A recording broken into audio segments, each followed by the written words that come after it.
The best in poker news, entertainment, and more. This is the Mark Hoke Show.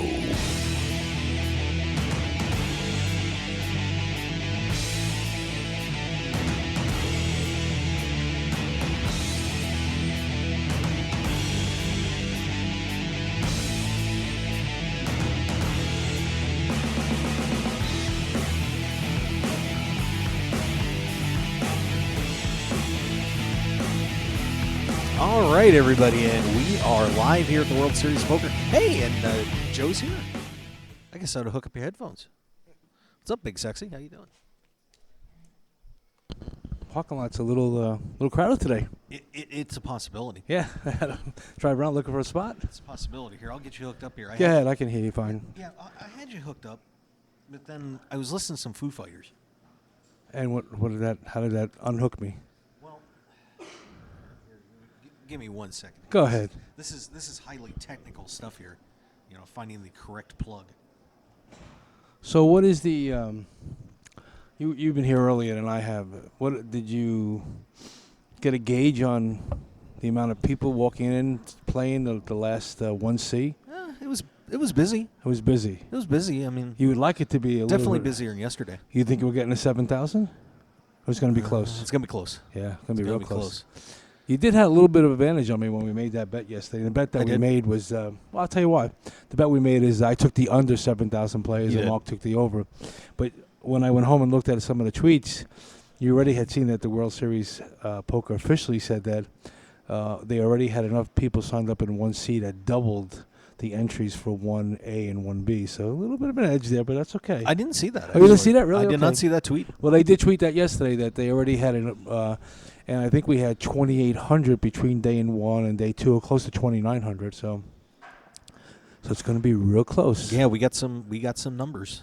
We do. I think my camera's a little off here too. I'm just all discombobbled. You know why I'm a little discombobbled at the moment though? You got laid last night?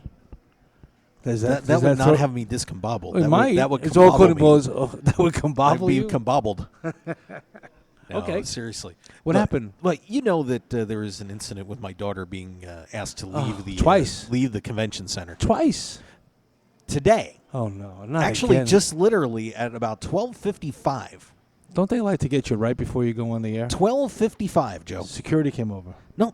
Security didn't come over. No security, nowhere to be found. There was When two women with 6 children not only came up the hallway in front of me, they went into the tournament area. No, really. Yes, really. All right. Into the tournament area. That's why I was a little late, by the way. Back out and back up the hallway. And I haven't seen them be asked to leave. Oh. I'm a little as the Now, you I'm sure they- ass you chapped. sure they I were- got a little bit of the red ass, as they said in the You sure? You're absolutely sure that those were young children and not well, 2 were babies. babies. And somewhere around, they were children. There was no question they were children. Oh, you think they got it out for you here? I think I'm just a little. I think there's just a couple of overzealous security guards. They happen to work the night shift. This is day shift. Things are different on day shift. I am slightly peeved. You see all the bosses around during day shift. You would think that they would be to the letter of the law. I swear to God, they're going to. My wife and daughter are going to have to come back in at some point to help me move some stuff around here. I swear to God, I'm going to say 12:55. Well, on 7/7. I can tell you right and now, that's not going to work. Yeah, well, it's going to work. Okay, I'm good going luck to be with that. marching people down here. It's going to get Good ugly. luck with that. So- You better bring your attorney with you too. I might do that. Do you know what I Do you have an obviously attorney? suffer mental anguish. You suffer. There's got to be an sitting attorney next to here me for somewhere. 2 hours Well, every day. No, that's easy. Jamie Kerstetter's got to be flying around somewhere. I'll give her a call. Is she attorney? Yeah. Oh, I didn't know that. Yeah, she's an attorney. Who practices poker? Yeah, exactly. Okay. Exactly. Well, speaking of poker, we are of course live here on the Mark Hoke Show as I'm going off on tangents, and we'll kind of fix that camera angle a little bit. We're gonna But get hey, to the- we got the Natty Light Girls here. The Natty Light Girls. The Natty Light Girls are flying around. This is awesome. Oh. Now What happened to them? There were 4, and now they're 3. We lost one. Somebody pop a top. What's going on? Now, That Natty was Light good, wasn't is, it? Yeah, Papa Top. I Did you got get it. that? I Yeah. got it. I got it. Yeah. We're gonna get to the real topic of conversation, the main event, a lot sooner than yesterday. It took us almost 45 minutes to get to the 45? Close to that. It was. We were talking about a lot of stuff yesterday before we even got to the main event. Yeah, absolutely. We've completed 2 days. The field has been somewhat wilted down. Somewhat, I say. Or but, whittled. Whittled. You could whittle it Some or pretty wilt big it. names have been eliminated. And by the way, we had a big name get eliminated just a few minutes ago, actually. Really? Brock Parker Oh, wow. was sent packing here. Saw him headed out and Wasn't happy. no. And You don't say the anything, by tweets the got way. fired up. I didn't Don't want to say anything. No, especially in not this a chance. event. No, Especially this early, Yeah. Somebody goes out in day 3, day 4, and they're not happy, but they played well. But to be walking out of here literally an hour into the tournament, when you start with 30,000 chips, there had to be a real cold deck situation. Yeah, I saw he was tweeting the hand, but Well, he wasn't I got to trust my instincts because when I've seen enough of it now over the past 3 years that when somebody's coming out, it's the head down text move. It's always the head down text move. Whenever somebody busts out, they are walking with their head down, looking at their cell phone and texting. Well, can I just And I didn't want to say, God, Brock Parker got busted out in the first hour. Can I kill you, Mojo? It's pretty hard to text if you're not looking down at your phone. Well, I'm just saying it's so they have to have the head down. I don't think the head down is in shame. It's in like, all right, I got to get this out. I might as well get it out as quick as possible. I can get it, get done with it because that's what you want to do. Yeah, it's never good to bust out of a poker tournament. And if you have people who are following you or looking for updates, you might as well just get it over quick. There's no sense in going sitting in the car for 20 minutes, making yourself feel like, just get it over with. Put the news out. I'm done. I'm out. This is what happened, and and try to sneak your way into the celebrity media tournament tomorrow night. There you go. No, actually Wednesday. Take that back. Yeah, but so Brock Parker has been eliminated, and Are you gonna? What was his hand like? well, let's see. According to Brock, According to the real source, actually. Shell Shock just busted hand in the second. Raise sevens to 275, 50-ish lady who had 3-bet smallish, 50-ish lady. Oh, 50-ish lady. Yeah. Wow. Who had 3-bet smallish once or twice already, makes it 725. I call deuce 7-8 flop. I lead 900. She insta calls all in.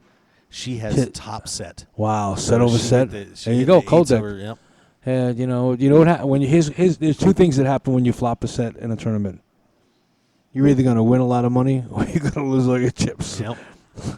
And unfortunately for Brock, he was on the wrong side of that. wrong side of middle set over top set. So Wow, that's unbelievable. That is ugly. But I got to tell you, that takes some guts to do. The Brock leads out for 900, and she goes all in for 30,000 ish. Obviously about 29,000. So okay, Wow. do you think Brock gave her any credit for having a top set there, or you think he just thought? Okay, you got to figure this out. He's hoping that she's got bottom or bottom set or something like or that. bottom set. Wow, that's unbelievable.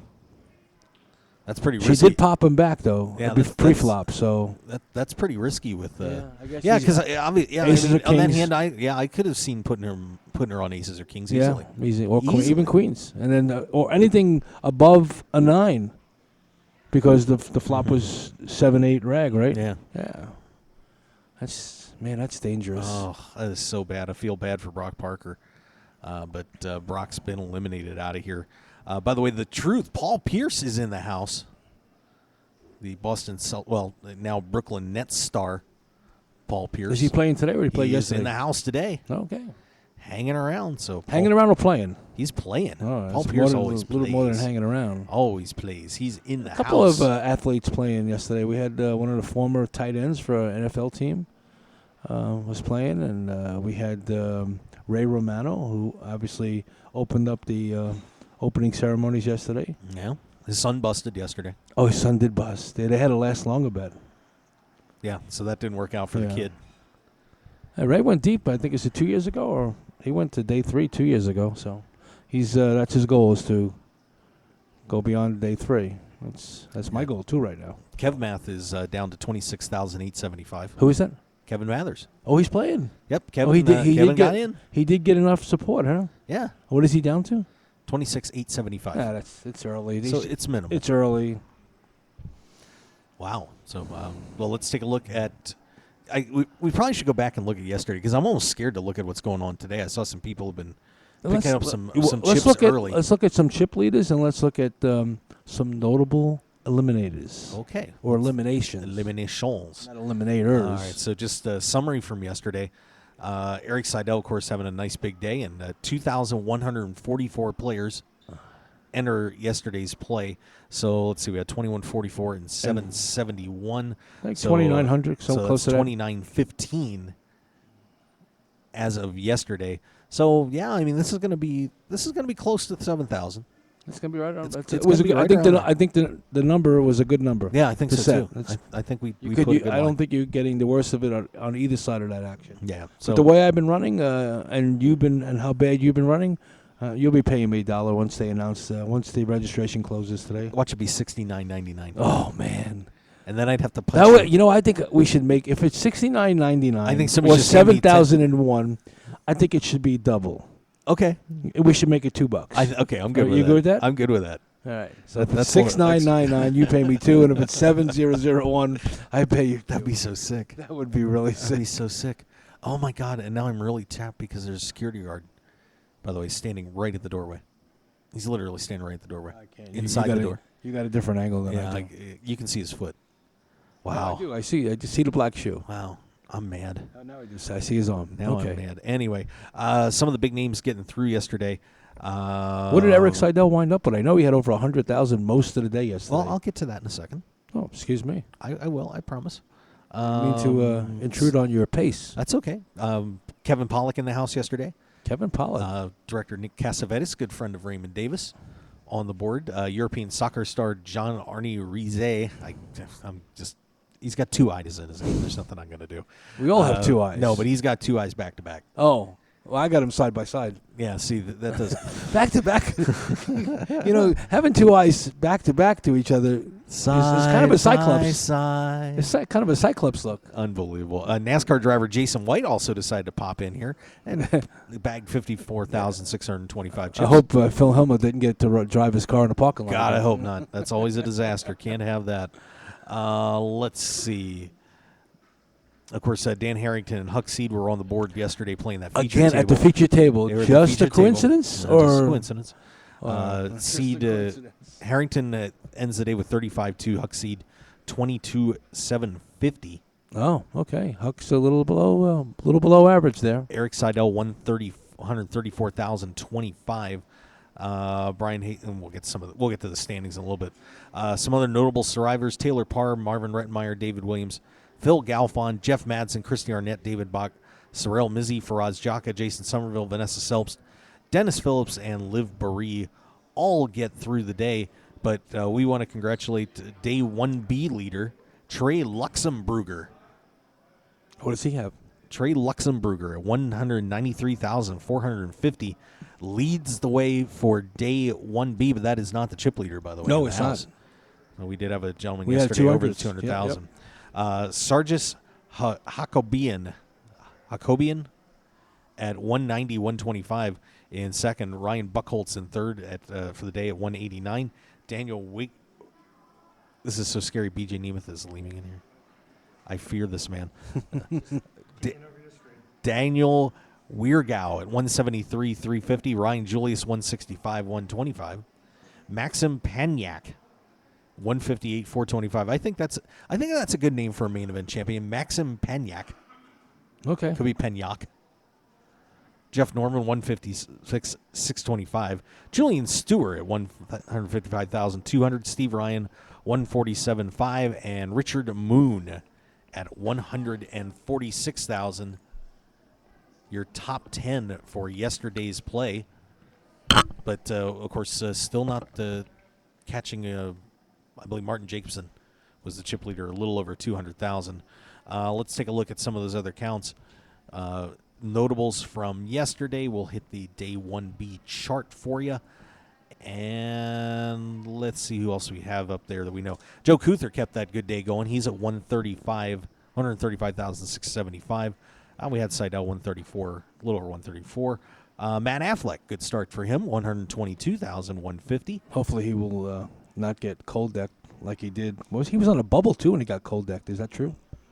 3 years ago. I think something like that. Aces against jacks or something. Marvin Rettenmeyer 115. So Marvin Rettenmeyer off to a good start here. Let's see who else we got. David Williams at 104,100. Keep it going here. Phil Galfon's count is 91,000. Who else do we have? Nancy Birnbaum off at 83,650. Jeff Madsen, 80,275.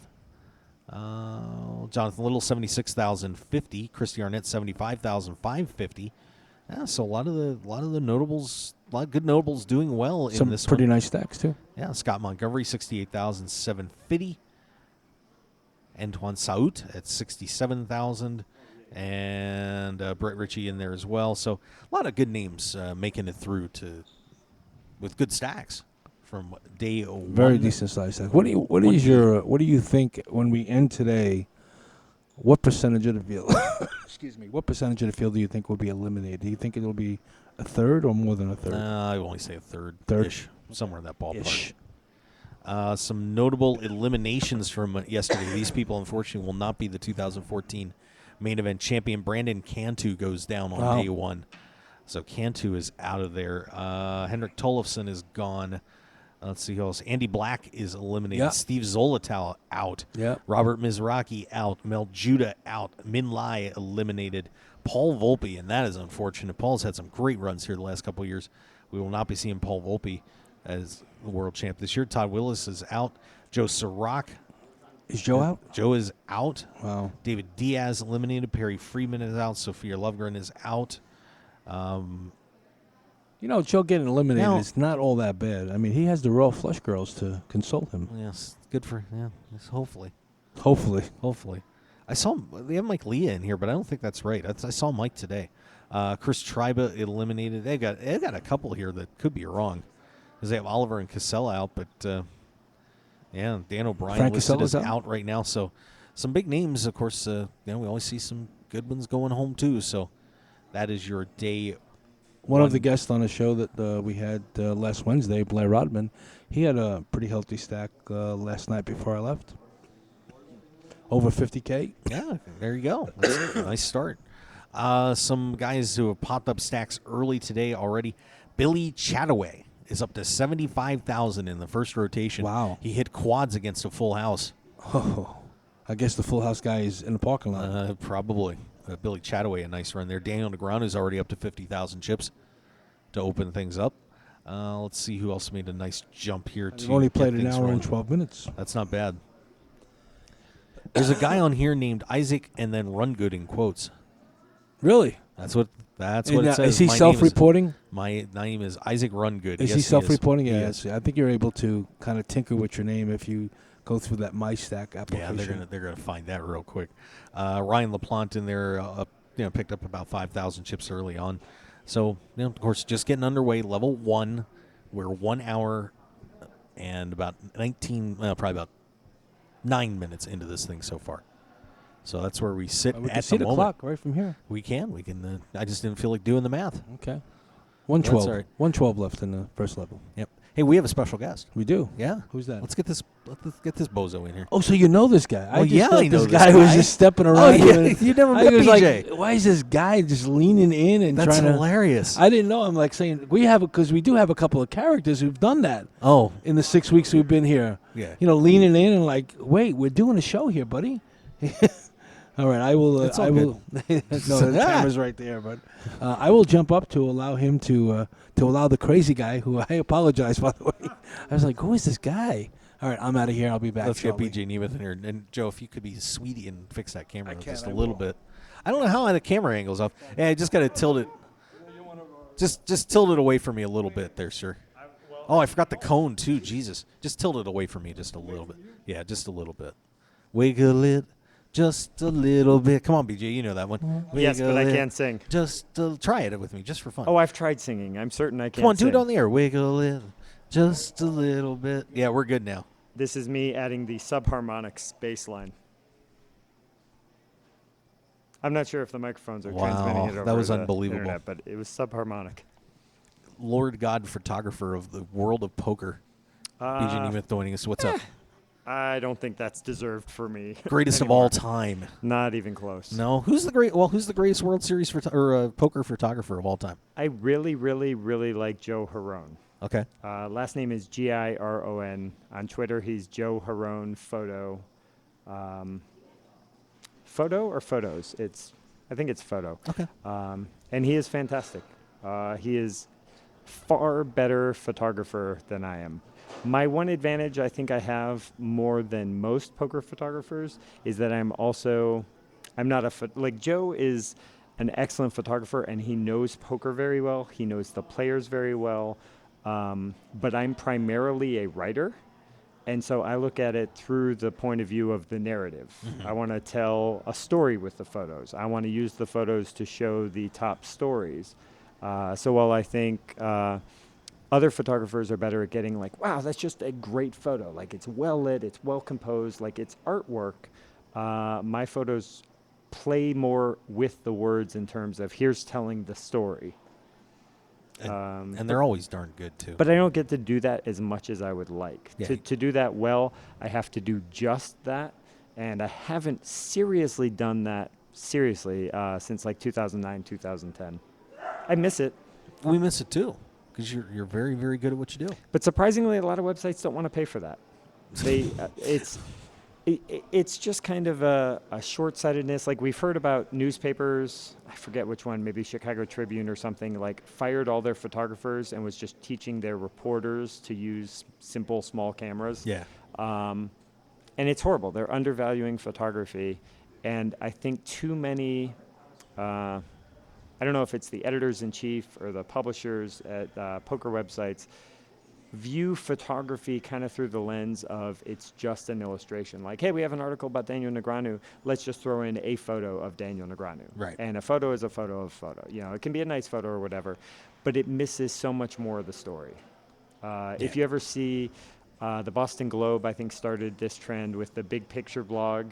If you just Google Boston Globe big picture blog, it's amazing. They'll pick a theme like a war or just springtime or a recent natural disaster, and they'll pull just some of the greatest photos from the AP wire with captions, and you get this whole story in just large, vivid photographs. It's amazing. And I totally copied their format in 2009, 2010 for my WSOP photo blogs. And I'm usually not this egotistical about my own work, but I still feel that that's the best, most approachable way to tell the story of the WSOP. Whether you're a deep fan who cares a lot and follows all the live updates and all that, like this just gives you a different glimpse than you're used to. It tells all the storylines in about 20 photos per day with deep captions, thorough captions. And even if you're a casual fan, there's enough there that you can grasp this is how big the WSOP is. These are the interesting storylines. Here's a little historical perspective. I don't know. And photos are great in the sense of if I give you an article and you read it or you scan it, you get a very different impression of what that article's about. But photos are much more scannable. If you spend your time really digging into the photos, you can enjoy it more. If you read the captions and think about them, you can enjoy it more. But even if you just scan the photos, boom, you've got the story. I do that with my my Playboy magazines. I just look at the articles. I dig into the deeper picture. I read the pictures. I just look at the articles. Well, BJ, actually, you know, it's kind of funny that you're actually not covering the World Series. You're over at Aria right now, doing your thing with the World Poker Tour. Yes. So, well, not right now, because right now I'm here with right, you. yeah. Well, but that's why I'm out in the Vegas. general global sense of right now of the encapsulated circle of your current employment at the moment. You're covering a World Poker Tour event. What's going on over there? Let's see. It's the WPT 500 at Aria. I imagine you've mentioned it at some point on the earlier shows this week. $565 buy-in. It's a 2-day tournament that covers 6 days. It's just day one after day one after day one. Every day, 5% of the field qualifies for day 2 to advance, but 12% cash. So you can actually cash multiple times in this tournament. And yesterday we had our first person. It was a woman, Jackie Saltzman. She played day 1A, survived the day, so she's guaranteed at least $1,250, up to a first prize guaranteed to be at least $200,000. Today's field looks to be, I don't know, could be twice as big as any of the previous days. And Wow. if that's the case, they're going to crush the guarantee. So first place may be, $250,000, $300,000. Jeez. Over at least $1 million guaranteed prize pool. And it just hits a very, it's overlaps the WSOP main event in terms of timing. But if a pro wanted to play both, they could because of so many day ones. Right. The only conflict you have to do is day two Yeah. of the WPT falls on day 2C of the main event. So if you play day 1C of the main event and survive, you can't play both events. Or, well, you could, but it would be an unwise choice. Probably. But if you played day 1A or day 1B of the main event, you could play both. But most of the people in the WPT event, we're getting maybe a dozen or so players I recognize each day from covering just major tournaments. Most of them are players who have no ability to play in this event, either because of time or most of the times because of money. Because to play the main event, you got to commit a week and a half or just say, I'm just going to bust. Yeah. And most people don't have 10,000 to throw away like that. And we've talked about the competitive nature here in Las Vegas of so many different casinos setting up events against, what people consider to be good spots in the WSOP schedule for them to try to run. And, it's a very interesting concept how you guys are doing the multiple starting days, so everybody's got a chance if they want to sneak over and play this thing. But I know you guys took a little flack from, like Greg Merson, for example, was like, how could you be running a WPT event against, an event here at the World Series? It's kind of crazy. What do you think about that? I mean, I didn't delve much into that because I feel like either Greg Merson doesn't understand what the WPT at ARIA is. Like if he's imagining it to be a traditional WPT event, that would be like a direct conflict, a direct competition. And I think it would be a bad move on the WPT's part. Of course. Because as much as I love working for the WPT, I don't know anyone in poker who, given the choice, you can play the WSOP main event or any other tournament ever, is going to choose the other tournament. There's nothing like the WSOP main event. So I don't think anybody is making the choice of, should I play this or that? I'll play the non-WSOP main event. But the thing is, it's a very different tournament. It is, yeah. He made a comment that it was disrespectful because the World Series of Poker is like our Super Bowl. And I always find it ironic when people say that because the obvious analogy is it's like the World Series. There's a World Series of baseball. Correct. That's where they got the name from. So anyway, the World Series of Poker is like our Super Bowl. But if you watch TV during the Super Bowl, all the other channels don't go dark. Yeah.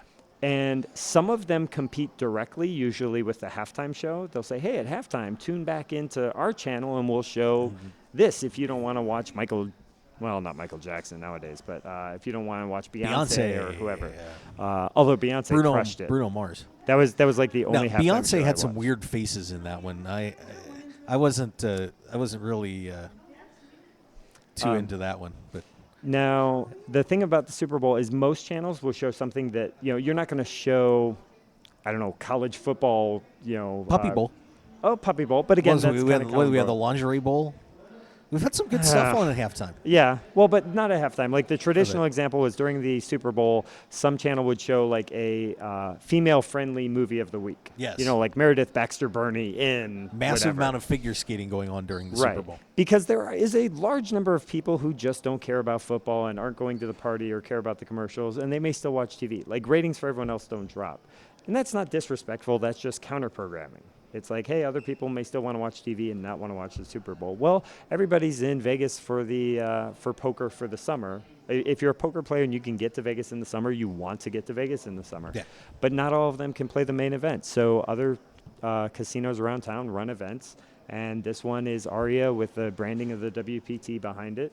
And based on the turnout, it's a huge, huge success. Based on my experience of covering it, most of the players there are not in the main event. They do not have a chance to play in the main event. Yeah. And it's a $565 buy-in. But it's still a fun event for them to play. Right. They get to see some pros. They get to play in a legendary tournament director Matt Savage run tournament. So it's a kick. And the pros who have played have said, oh my God, it is the softest field I have ever played, which you might expect from those kind of players. God, I should have hopped in. I will say this. I This should have is hopped in. the first major event I've ever covered that I would be willing to play with my own money. And for me, I haven't played poker seriously in like a decade. But even this, I am rusty. I am not a great player now. No, you're terrible. But I would play just for the experience of playing, and it would be a fun event. And if I lost my $565, then hey, them's the breaks. Yeah. Well, of course, you're out on the circuit covering all sorts of different events, whether it's a WPT, WSOP circuit, WSOP, whatever. Do you feel right now, because we're hearing a lot of people saying that poker is dying. I've heard it so many times. People You're say out that, there but all they the rarely time. provide data. Yeah. Do you see that rationale anywhere? Being so experienced and having been through years and years of covering poker through the media. Well, was poker dying before the moneymaker revolution? No, poker was growing before moneymaker. Some of that was online, which we have since lost, and we're slowly gaining back with the intra-state stuff in New Jersey and Nevada. The analogy I always made about the moneymaker bump and the World Poker Tour and all of that happened around 2003 is compare it to golf with Tiger Woods. Tiger Woods was a phenomenon, and golf was doing fine without him. But when Tiger Woods came on, it got a big bump. Mm-hmm. There was a huge bump. Some of that, it was just temporary, like, oh, golf is hot right now, and Tiger's young and photogenic and new, and he's opening it up to whole new demographics, not just race, but age, because golf is very much an old white man's game, traditionally. Don't forget the fat guys. Yes, it's where heavier gentlemen can still be considered, or ladies can be considered athletes. Yes. They can play golf. Yeah. But when that initial burst faded and Tiger just became part of the golf dynamic, golf came down off its peak a little bit, but where it plateaued was much higher than it ever was before. Mm-hmm. Tiger helped elevate it to a new level. And that's what TV and Moneymaker and all of that did to poker. Poker will never, barring just some insane turn of events, will never go back to the pre-Moneymaker levels. And now even with online, and things changed a lot after Black Friday, it's still not dropped anywhere close to that. Right. It's a different game than it was in terms of the industry. But no, poker's not dying. It's just not growing at an explosive rate that we came to accept like it was our birthright. Yeah, exactly. One flaw I find with a lot of the attitudes around covering the WSOP, some of this comes from and I love the WSOP. I love the WSOP staff. I know quite a lot of the executives. I respect them a lot, and I legitimately feel that as corporate executives, they are legitimately and sincerely concerned about the future of the WSOP. They want to protect it. They want to do what's good for poker. But I feel like we've gotten in this trap where for so many years, from 2003 to 2006 and then to 2011, growth was the story. The size of the events was the story. And it was always, what can we do to make it bigger? What can we do, Millionaire Maker to get more players? And that's good. That's admirable. You want to attract more players. But I don't think it should be the only goal. I hate that all the focus around the main event is how many players did we get? I mean, it's a fun game. I mean, we should play that game, but it shouldn't be the success or failure point of the main event. There are other ways you can look at a poker tournament and say, is it the best poker tournament it can be? Is it successful by its own standards? And I think just looking at it in terms of, was it bigger than last year, is an extremely limiting viewpoint. And I feel if you plan it from that point of view, you're limiting yourself. Yeah. It should be, let's stop and think, what makes a successful WSOP main event? It shouldn't just be the size. It shouldn't just be, do we have photogenic, media-friendly people in the November 9? There's so many other factors. Like one thing I've talked about with some people on unrelated topics, possibly paying more people with a shallower, instead of putting extra money on top with 10 million, if you take that extra, drop it down to 7, take that 3 million and pay more people, This event attracts so many people from around the country and around the world. And for somebody to cash and then go back to his friends, they probably have home games in local casinos. And if they're going back and, man, I played the main event last summer, 2014, and I cashed, and it was amazing and all of this, as opposed to, oh, I got close to the money, but I bubbled, they're likely to come back the next year. Some of their buddies and friends, hey, man. If he can do it, I can do it. If Steve can do it, I can do it. I feel there's so much value in that. And I also feel that this isn't, tournament prize pools are not a one-size-fits-all. Something like the 50K Players Championship, that's a very different type of tournament. You don't think, oh, let's just pay everybody so they come back next year. Yeah. No, those are pros. For that tournament, you want a steep, top-heavy prize pool because those guys, that's what they want. Yeah. But the main event is a very different animal, especially now that we're rebuilding online satellites, more players getting in free.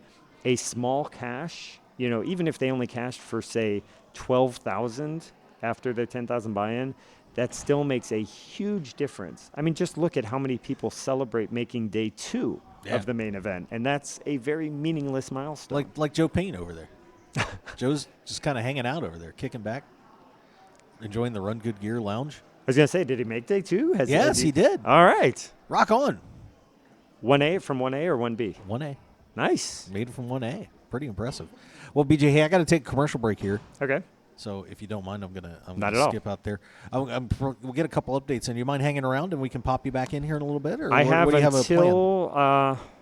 until the bracelet ceremony, which I think is at 2:20. Okay. Okay.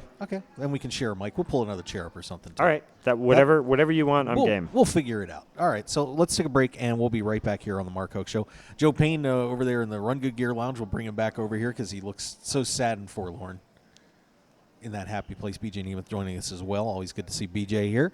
So let's step back, take that break, and we'll be right back here on the Mark Hoke Show, live from the World Series of Poker right after this.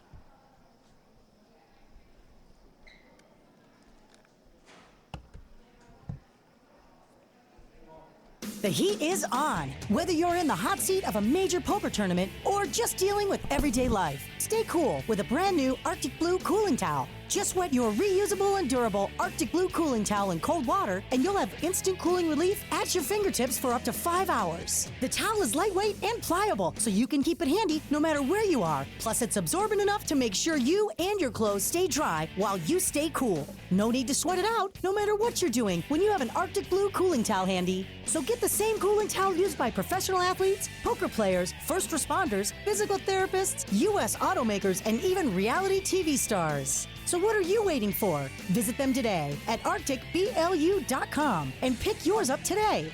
Plus, enter the discount code MarkHokeShow when you check out and get 15% off plus free shipping to keep some of your cold hard cash in your wallet. It's like the Arctic Blue Bear says, it's not cool to be hot. So pick up your Arctic Blue cooling towel today.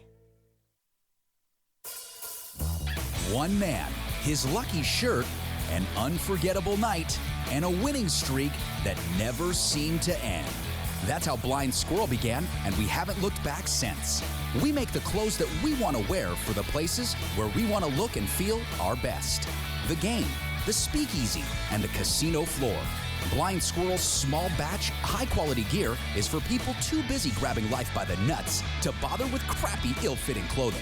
Because like you, we prefer our nights long, our drinks strong, and our lucky shirt to be our most comfortable.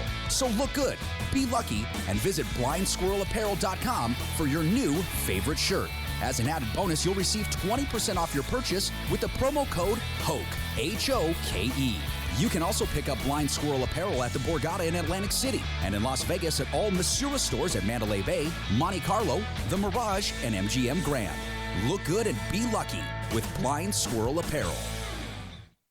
I'm Dutch Boyd, two-time WSOP bracelet winner, and I want to share my story with you. 12 years as a pro has taught me a lot. For the last year, I've boiled it all down into a tell-all book, 90,000 words. In Poker Tilt, I take you on my journey through all the ups and downs that poker has to offer, all the manic highs and hellish lows of every bad beat and lucky draw. So go to www.pokertilt.com to read more, or just go buy the new book on Amazon or Kindle right now, pokertilt.com. I guarantee you'll enjoy the ride. Poker players, it's time to check out DeegePoker.com. Deege Poker is the unique and clever choice for a new generation of true grinders. Representing the full spectrum of poker players from the novice to the world champion, a true Deej player gives their heart and soul for countless hours at the tables to be the best. And Deej Poker Apparel shows everyone who you really are on and off the felt. So join the new generation at DeejPoker.com. That's DEEG Poker.com. Deej Poker, the world's newest poker apparel store. Your business and promotion will only go as far as your website will take you. That's why the Mark Hoke Show has only trusted one name for over 2 years, BlueRail.net. Whether you need custom website design and development packages or simply need a host for your website, Blue Rail is the only developer to turn to. It's time to discover the world-class personalized service only the Blue Rail team can provide. Visit us at BlueRail.net and call 520-822-5128 right now for your free consultation today. So get on board at BlueRail.net. How far do you want to go?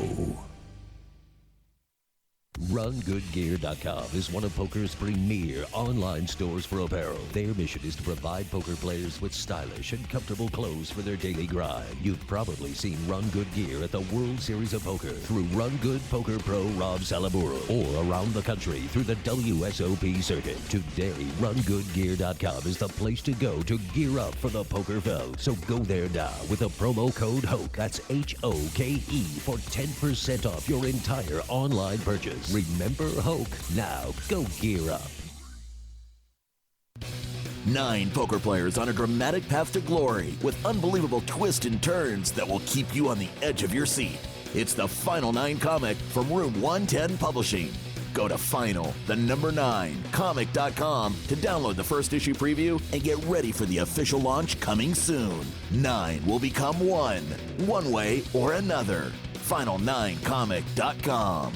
And for more details, make sure to follow them on Twitter and like them on Facebook at Final9Comic. Want more of The Mark Hoke Show? Then follow us on Twitter at Mark Hoke Show and like our Facebook page at The Mark Hoke Show for show news and outstanding poker content from around the world. Plus, enjoy the show anytime by subscribing to our podcasts on iTunes or at markhokeshow.podbean.com. We're even on your mobile phone at markhokeshow.podbean.com/mobile. Thanks for listening and being a part of The Mark Hoke Show.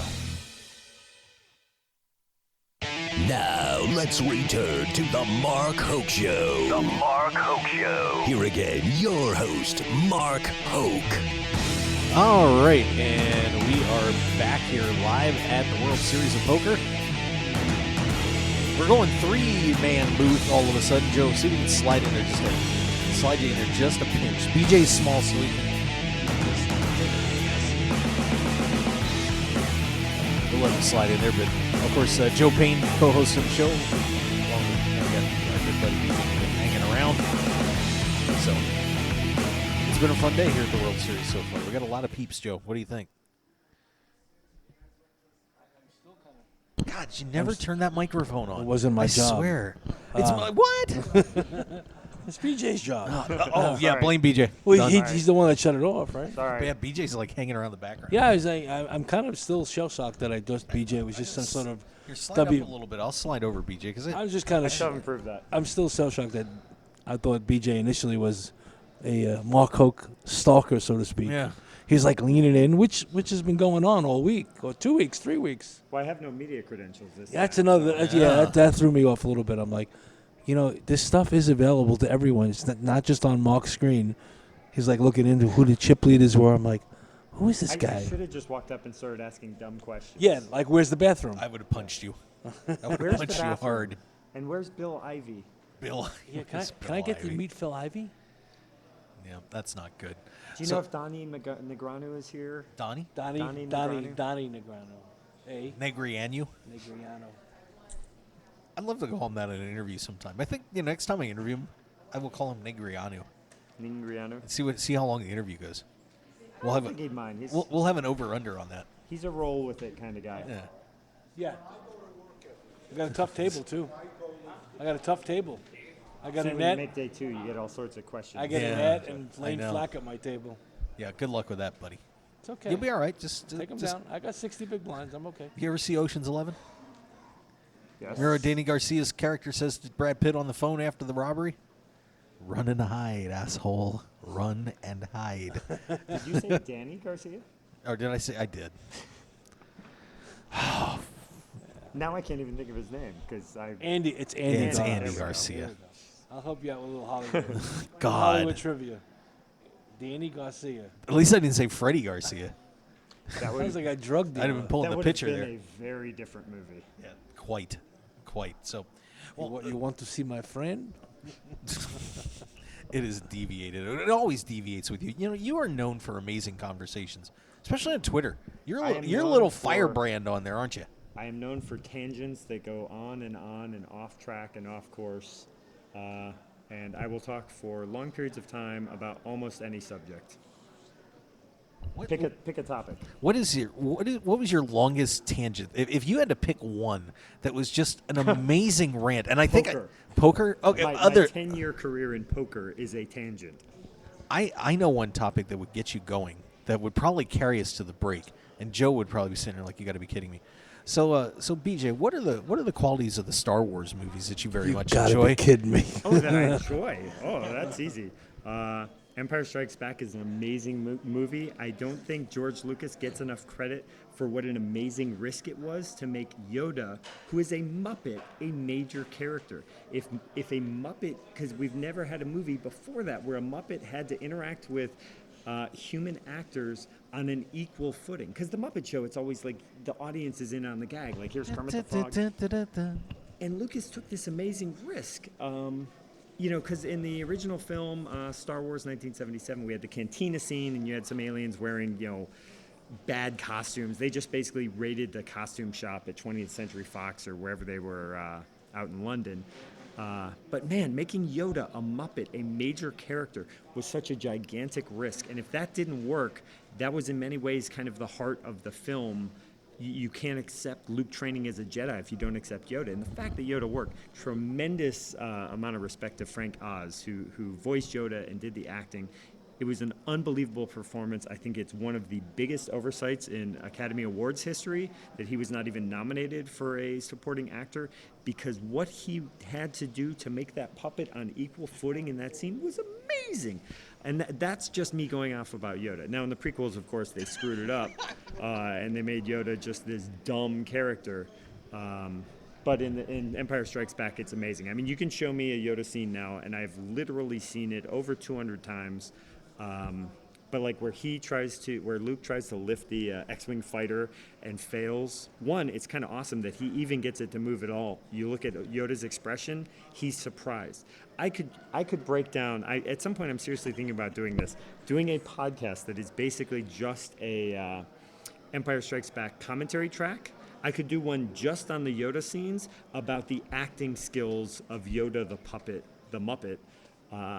There are 2 times he's shocked, and it's such key story moments. And you can tell that this puppet, without even using any voice, is shocked. One, when he tells Luke to lift the X-Wing, and Luke says, "All right, I'll try." And he's like, "No, try not. Do or do not. There is no try." And then he's like, "Okay." And Yoda's thinking, this guy's already failed. Like, he's failed before he began. And then Luke focuses, and he actually gets the thing to start lifting up. And if you look at Yoda's face, Yoda's shocked. He's not shocked that it can be lifted, because he knows it can be lifted. He lifts it. But he's shocked, like, oh my God, this guy's unfocused, and he still has this much power. Yoda's stunned, and you can read it all on his face.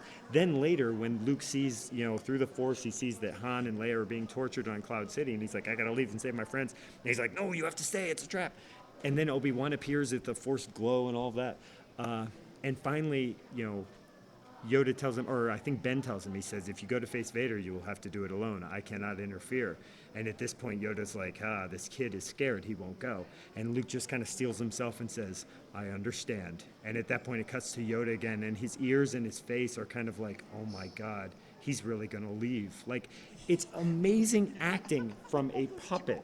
Joe's sitting here like, I saw love this this. movie Is great. back in 1980 and haven't You seen know, it no, since. I told you. I can appreciate his passion for the movie. I'm the same way with the Godfather movies. I just rewatched 1 and 2 yeah, I again. could Amazing. probably just quote that movie all day. I've watched it 50, 60 times maybe. And I always tell people, have you ever seen Godfather? No, I'm like, oh my God, come on, let's sit down Stop and watch what it you're together. doing. Yeah. And after First they watch it, Star Wars Empire Strikes Back and Return of the Jedi. If you haven't seen those, then now watch The would Godfather. this be somewhat of a character with the skeleton? It's got a little bones? skeleton shirt Yeah. on over there, and a kind of a Now, skeleton cappy kind of thing but happening. here's something about Star Wars that trumps The Godfather. All the Star Wars movies were pretty impressive. Godfather 1 and 2, really good. Godfather 3, Yeah. Yeah. So they should have stopped at 2, Yeah. because most sequels never really make the grade, so to speak. They got My- lucky with 2. Not that they got lucky. It was just a great storyline. Right. But But then it they- advanced the story. It delved into the background. It's Right. Actually, Godfather 2 is when some people say the Star Wars prequels were flawed from the beginning. They're like, oh, Darth Vader's this great character, but don't ruin him by going back. Right. A lot of film critics point out Godfather 2. The guy, Marlon Brando was an amazing character, and his backstory was amazing. Right. Well, what Godfather 2 did was it moved back and forth between 1 and 2, the character older and the character younger, which was incredible. His Incredible rise movie to making. power with Yep. it got him for Michael's rise to power. Yes. Just give me Caddyshack all day long. What? I saw Caddyshack again recently Oh too. my That's God. but Caddyshack doesn't hold up well. Like, What? The problem You with Caddyshack, you are kidding me. No, here's What? the thing. Oh God! All right, BJ. I'm going to give you 30 seconds, and I'm going to tear you apart. Go ahead. I can show the original trilogy Star Wars movies to someone who has never seen them today in 2014, and they're enjoyable films. I can show Godfather Part 1 and Part 2 to somebody who has never seen them in 2014, and they're amazing films, and they'll be like, wow, that was great. I can show Caddyshack to somebody who never saw Caddyshack, and they'll be like, this is kind of stupid. Now, to us who saw it when it came out, it is part of our heritage. It is very much a movie, I think it was 1980. And it's an awesome movie, and you quote it, and it's part of our culture. It's like an inside joke among our generation.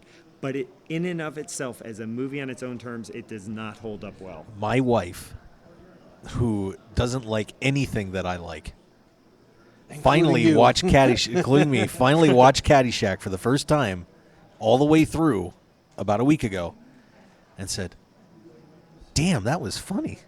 I'm glad I finally watched that." Now, my wife said that, BJ. Your argument is totally blown out of the water, and I think just she's like in to the say, minority. no, I think you. Or she was just buttering you up, trying to make you feel No. good. She doesn't butter me up. She tries to tear me down at every possible turn. Oh, then she's just delaying the pain. She's building you up, and then she's going to be like, yeah, remember when I said I like Caddyshack? I lied.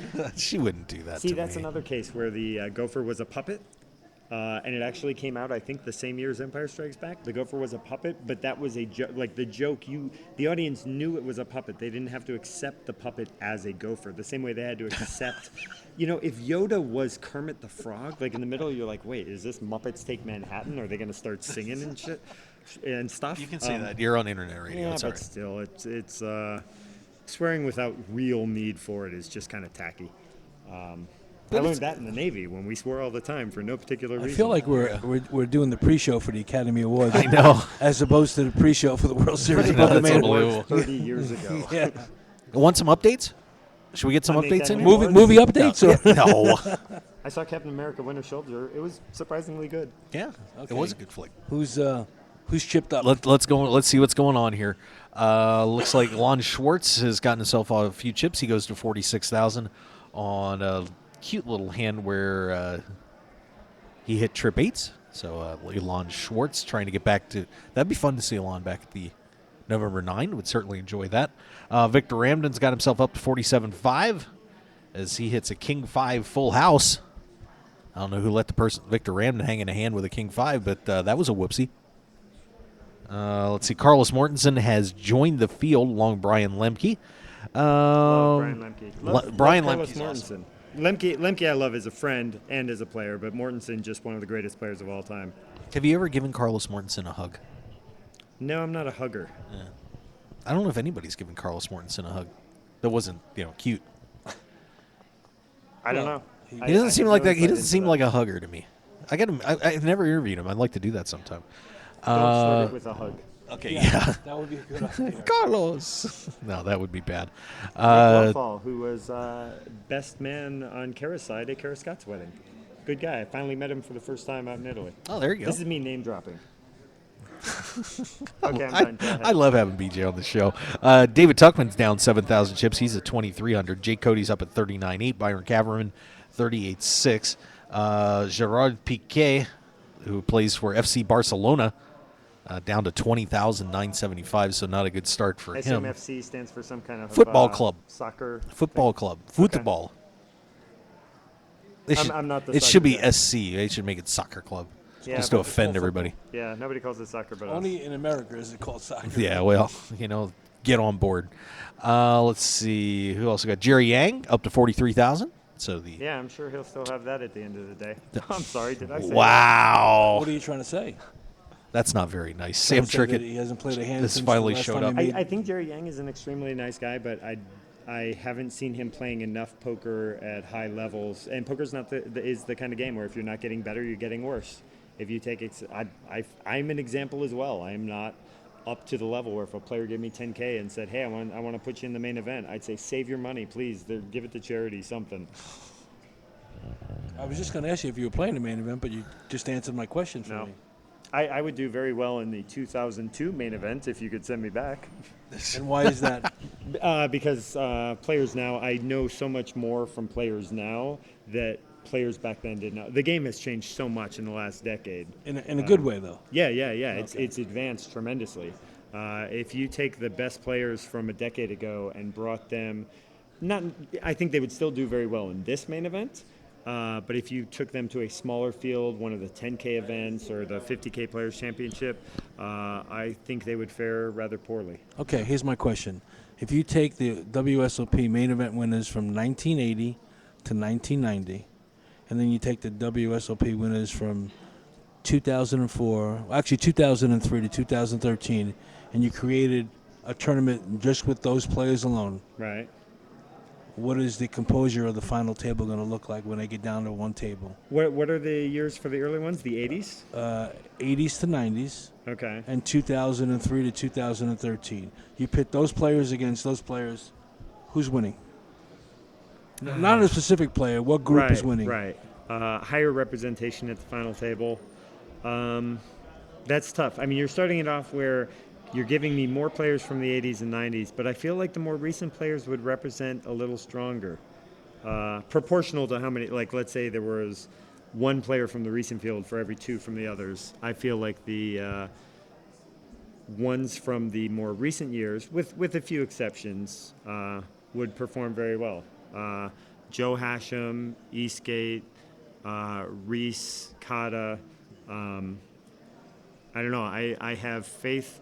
And again, this isn't even as much my direct knowledge because I am not the poker expert in terms of play, but the players I respect, the players that are respected by the players I respect, they all assure me about the advancement of the game.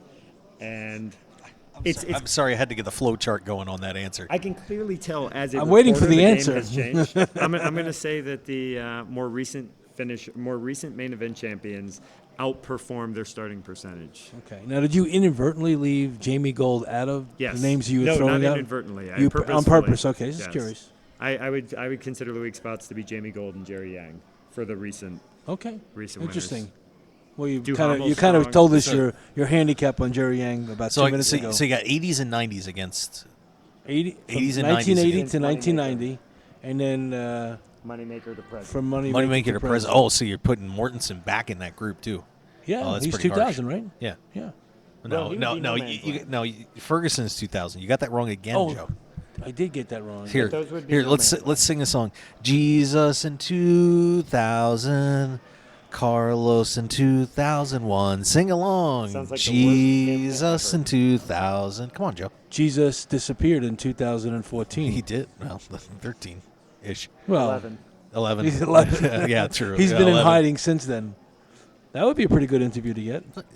Scotty Wynn. Yeah, so you're looking at guys like Scotty Wynn, Huck Seed, Dan Harrington, Guys that are still Russ playing. Hamilton. A lot. Guys But that I are got to still- tell you, you got some guys on the group of the Helmuth, 90s. Harrington, I'd put them, still. Med Lobby, Brad Doherty has Das Malchi.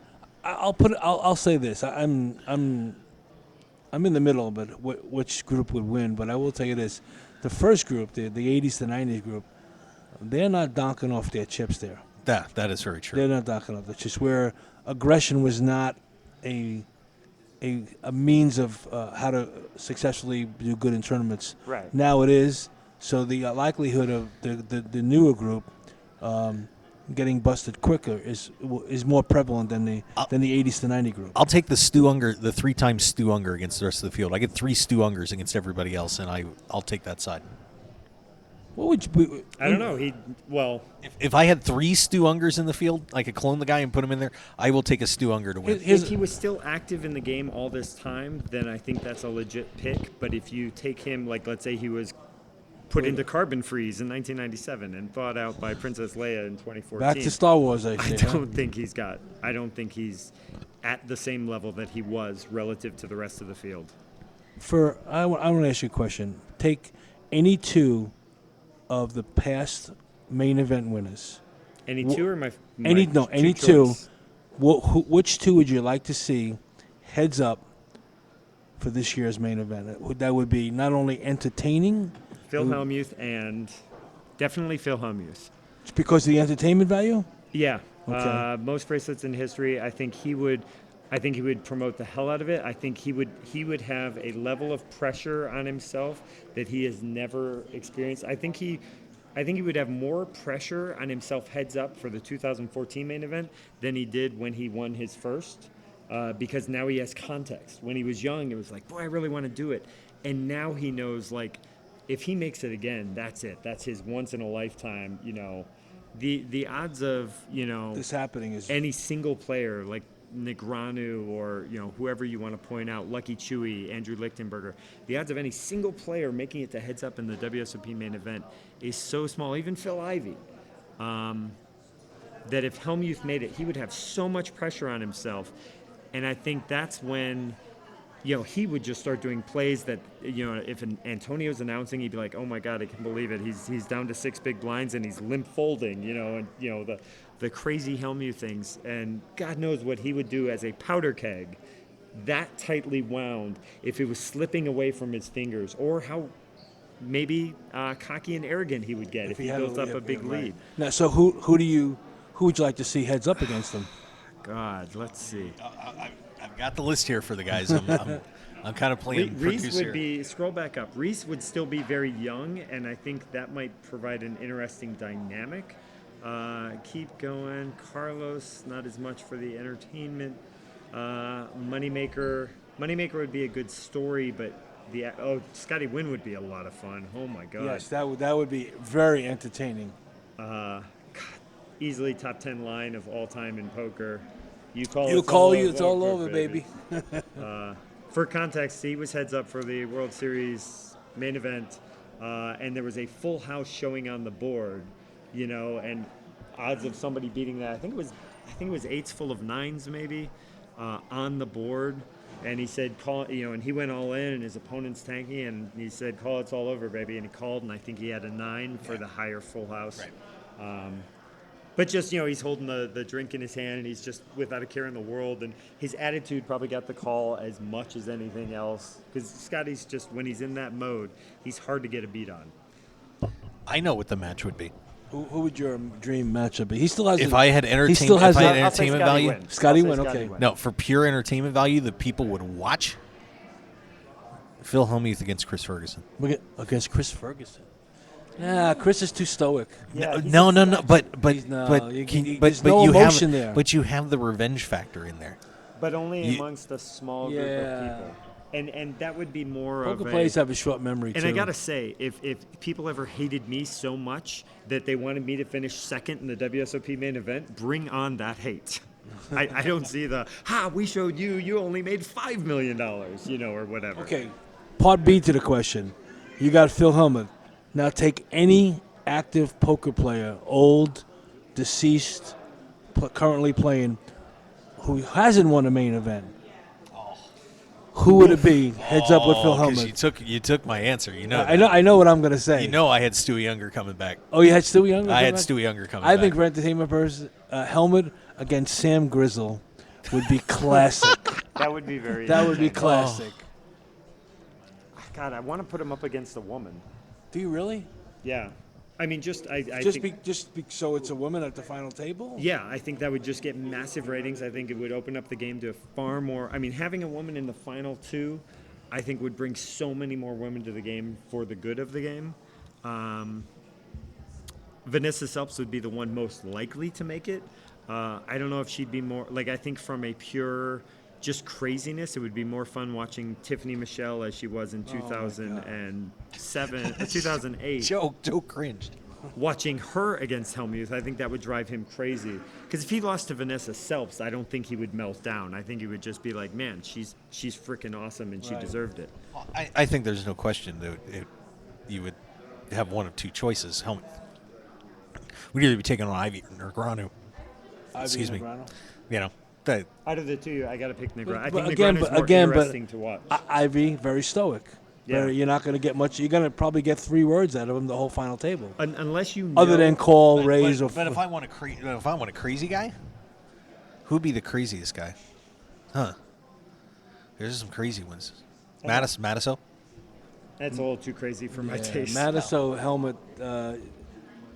The commentators wouldn't get a word in edgewise. Yeah. There's got to be Phil Locke. Phil Locke I like a lot. He is extremely entertaining. Yes, if you ever get a chance to see Phil Locke deep in a major tournament where there's a lot at stake, he takes his antics, which is not a fair word to call them antics, but you know what I mean. Shenanigans. He takes his shenanigans to another level. His most recent that I saw was he went very deep at the Legends of Poker last year. And the World Poker Tour Legends of Poker. And he is just so much fun. The players are having fun, but he can still bring it in the big pots. And even with everything on the line, he had every eye in that vicinity on him in this one big hand. And you're thinking he's going to call or fold. And then he moves all in. And everyone's just like, he had us. So, and now everyone's like, now I have no idea what he has. Because he had everybody gone. And then you're like, it's Phil Locke. He's capable of anything. The worst part would be Antonio would be on the rail.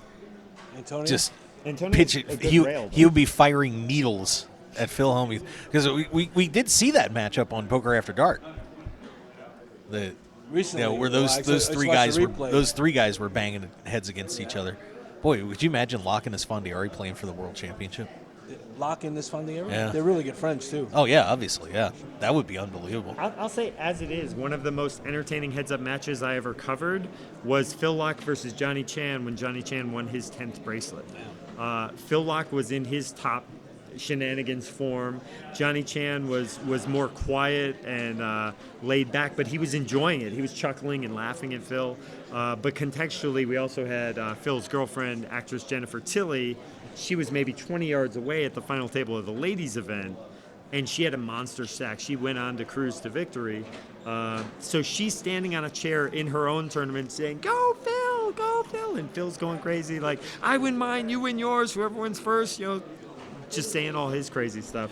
That was such an entertaining, and that was 2005, so that was when poker was just like on fire in just the broader pop culture.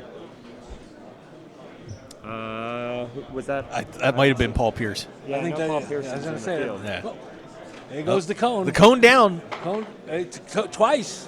Yeah, Come you on, can hear guys. Everyone's on break. This isn't tricky yet. Yeah, the camera's going. The camera's going Uh-oh. down. Oh, boy. Especially like Oh, all boy. these backpacks walking by. Yeah. Mycon could have saved us there. Okay, and Thank you. Thank you, sir.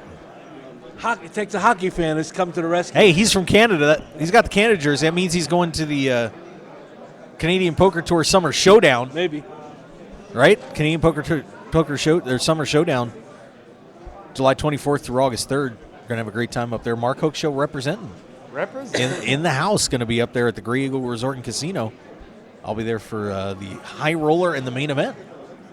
So I will say gonna have a this. good time. I have never had a bad time at a tournament in Canada. It's impossible. I've enjoyed the atmosphere. I've enjoyed the city outside the tournament. I've been to Vancouver. I've been to Montreal. I've been to Niagara Falls. And every single time I come out of it where the entire experience was fun. The tournament was fun, and the trip was fun. And the people are Canadian, so they're nice and apologetic. And, I mean, you could punch them in the face, and they would apologize to you. They're hockey fans. They like to get punched in the face. Yeah, exactly. They grew up that way. It's all good. It's a sign of affection and love. I say this, I'm not a hockey fan, so I don't have that going for me. But I like poutine, and I like maple-flavored things. Poutine's overrated. Overrated? Overrated. Absolutely not. Yeah, It it's is amazing. overrated. No, give me some ranch dressing and cheese and bacon on there, and I'm You good. know what? Gravy, eh. You know what offends me? What offends me about poutine is that Americans didn't invent it. It's basically gravy, cheese, and French fries. And how an American did not invent that just boggles my mind. Hey, it's Bernard Lee, everybody. Bernard Lee. One of the nicest guys in the game, ambassador. And he is focused. But it still can't get him to the front of the bathroom line. Not a chance. Bathroom line, by the way, is stretched out to us. Barry Greenstein. I can't believe they're not moving for Barry. I think Barry gave up. Bernard Lee hopping in here. Look at this guy. Look at this guy. Here, Bernard. We can we'll all snuggle up in here. We'll just get BJ out of the way. What's up? Made it through level 1. Better than last year. Yeah, baby. Woohoo! I literally landed at 11:30 this morning. Seriously. That is unbelievable. I stayed home and did something. It's a long story, but my kids needed me to help out with something yesterday, and I said I'll change my flight. And so I flew in literally this morning, and I said, you know what, I'm going to take an hour rest. Started with 45 minutes left to go, and 15 minutes later, I made it deeper than last year. Yes! Yes! Mr. Intensity. See, now you're smiling here. You must be tired because you're smiling. I've been up since the equivalent of 3 a.m. Oh, Jesus. Well, all right. Bernard Lee, everybody. That's pretty impressive. He told me he was doing that, by the way. He personally called you up to tell you he was doing that? He told me we were talking on the phone. He told me that, yeah. And actually, yes, he did call me on that one. He called me. We got a bunch of name droppers here today. Yeah. What other names can I drop? I don't know. Nothing. You got nothing? I got nothing. Got nothing. Oh, my God. Well, this breakout here, this is you can tell it's a bigger day here at the World Series because last year this break did not even get close to us. So good luck to everybody getting out your willy and doing your thing here because it ain't happening. These guys from about here back, they're pretty much screwed. What do you think, BJ? What person in here in this line does not get to the bathroom? How deep? How deep? By the time the clock starts, because they can stay out here, obviously. Right. But by the time the clock starts, who does not get in? A little late because they didn't really start pouring out till maybe 2:05 instead of 2 o'clock. So assuming this is a 20-minute break, they've got maybe 12 minutes left. For the men's room, there are 2 rooms. God, it's been a while. I don't even have a clear reference. I'm going to say... this is tough. I'm going to say the guy in the back in the white polo shirt and the tan pants, putting on his glasses. I'm going to move it up here a little bit. I'm kind of thinking... I'm thinking this guy in the hoodie. See, you're this guy right they're here. all going to wash their hands, and that's your downfall. Oh, see, well, I think people are being more conscious about that now. So packed house here at the World Series of Poker for sure. I'll say this. Here's a tip: if you ever play the WSOP main event, wash your hands. Oh, absolutely, absolutely. Wash your hands. Bring hand sanitizer. Do not touch your food after you have touched chips unless you've disinfected them. But other than that, the main event, more than any other tournament of the year, is a very slow pace. This is not a rush tournament. If you have 10 big blinds in this tournament, it is very different than having 10 big blinds in any other tournament of the year. You should not feel rushed. And to spend your entire break standing in the line for the bathroom is such a waste. Keep an eye on the clock. Just stand up with 5 minutes before the end of the level and go to the bathroom. You hit the bathroom with nobody in there, and then on the break, you can do whatever you want. You can lounge around outside. You can just kind of chat with a friend. I think too many players don't weigh the intangible factors high enough. They focus too much on the got to play every hand, you never know which hand, blah, blah, blah. Your equity from a single hand in the main event, skipping a single hand, is going to affect you negligibly. But if you have a stressful break, I think that will affect you far more. Good point. And other, like in college, when I had tangents, I live on the tangents. When I had a big final exam that I was very unprepared for. The options are, see, they're moving. I like my chances. The options are stay up all night cramming or get a good night's sleep. The level 1 thinker always crams, but then they show up feeling like crap. They're exhausted, they're sleepy, their learning is a function of time, so the data hasn't had a chance to really settle in yet. Like if you learn something right away, it takes time. Hey, there's Alan Kessler. I haven't seen Alan Kessler in a while. I was the only person that did what?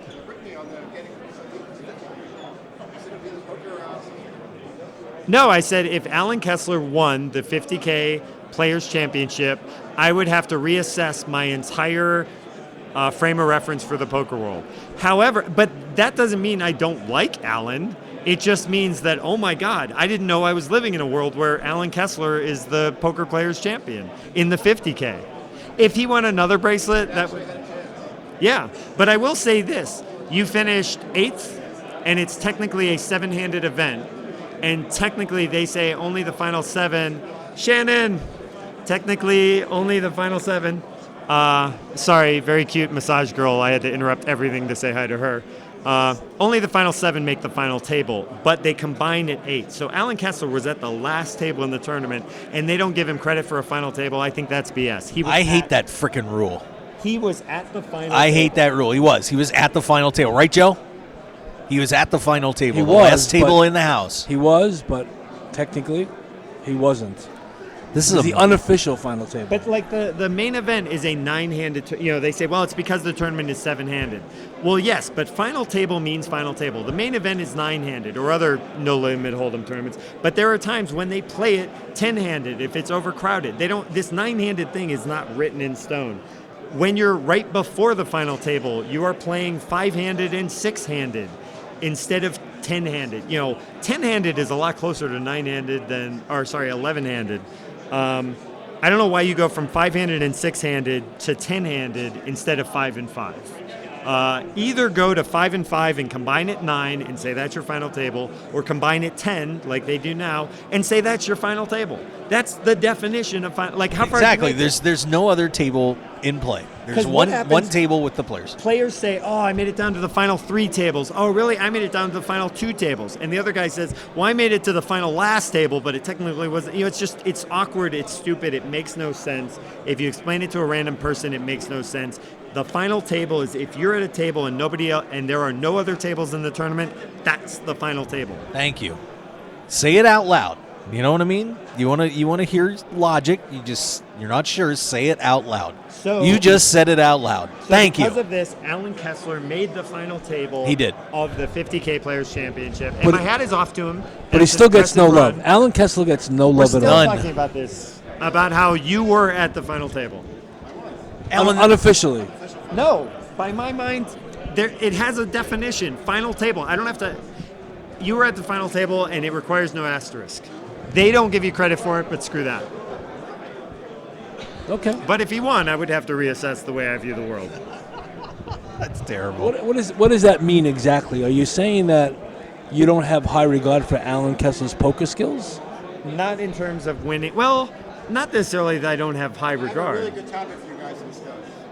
Okay. The WPT has gone to this crazy system where you can buy your stack. It's happening at the bike. You can pay, he's over there. You can pay $10,000 and get No, he's talking about the chips. bike. Or you can pay $3,500 and get the normal 30,000 chips. Oh, that's been going on for a while over at the. This has never been done in a regular World Poker Tour televised Right. main event. Yeah. Really, really horrible for poker. It just tells the average Joe, please don't play in my tournament. We don't want you there. We just want somebody to muscle you out, buy triple your chips, and pay for it. Really good. Or I can play a lower buy-in and be cheap. Yeah. See, I can be the slug who comes in and gets lucky. One day Alan is going to share his opinion with us. I think it's only going to happen one time, and people are going to be so upset with it. I haven't looked at it. I won't have an opinion on it until I see Allow it. people to buy in for triple the amount and get triple the chips up front. It's like an add-on. Multiple add-ons at any time it's you a want. penalty pay. Basically what they're saying is we want big name players to come and just buy in for 10,000 and screw the small guy that just wants to play the regular tournament. But that looks really bad on a poster, so they changed the name. That is a good point. Alan Kessler screen. By the way, Yeah, I have BG. no comment on that until I see it. I BJ mean, the WPT wouldn't want me commenting on it anyway, but Exactly. BJ Nemeth here with us, and Joe Payne hanging out. Joe, you look like your mind has been blown. I'm just all this information that's being thrown at me today. This is what happens when you're around this guy. I was talking to What him we for could 3 do, hours you do last night. realize this, Imagine where my brain You and I is. could get up and go away for 2 hours and come back, and he'd still be talking. He would. oh yeah, And good Yeah, stuff he's too. the It's man. not like it's it's not like filler air. It's, You could drop like a list of like 5 random topics chosen just by picking 5 random people to say something. And except for a handful of topics, I probably have an opinion on it that's I've put some thought into. Okay. Quick question: Who's more opinionated, you or Alan Kessler? Ooh, there's a good one. About a broad number of topics, Just me. overall opinion. Poker. Hands down. More opinionated than poker? It depends. No contest. Come It on, there's no depends contest. If you define opinionated as number of opinions, strength of opinions, or the annoyance factor of expressing your opinion. Well, Alan's got the annoyance thing down pat. Yes. Okay. Strength of his opinions, you got that. I think I've got strength Yeah. over him. Um, It's tough with Alan. Sometimes his complaints are extremely valid, and sometimes his complaints are extremely frivolous, but he expresses them the same way. Right. You can't tell just by talking to him what are the serious, important issues everyone should be paying attention to, and which ones are the, yeah, Alan, that's just silly. Of I course think they're not going to if do that. he hasn't come up with an opinion in 2 days, he looks for one. He searches what's going on that I can bitch about.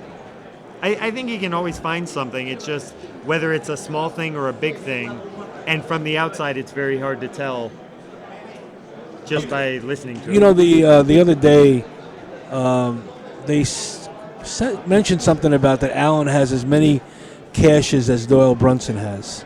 Is that an unfair comparison for Doyle? As many caches at the World Series of Poker? Yes. They have the same, I believe, or Allen surpassed him by 1. And he's getting. Do you think that's just an unfair? I mean, you can't really. I think it's fair in the sense that if you have any context for it, it's an impressive achievement.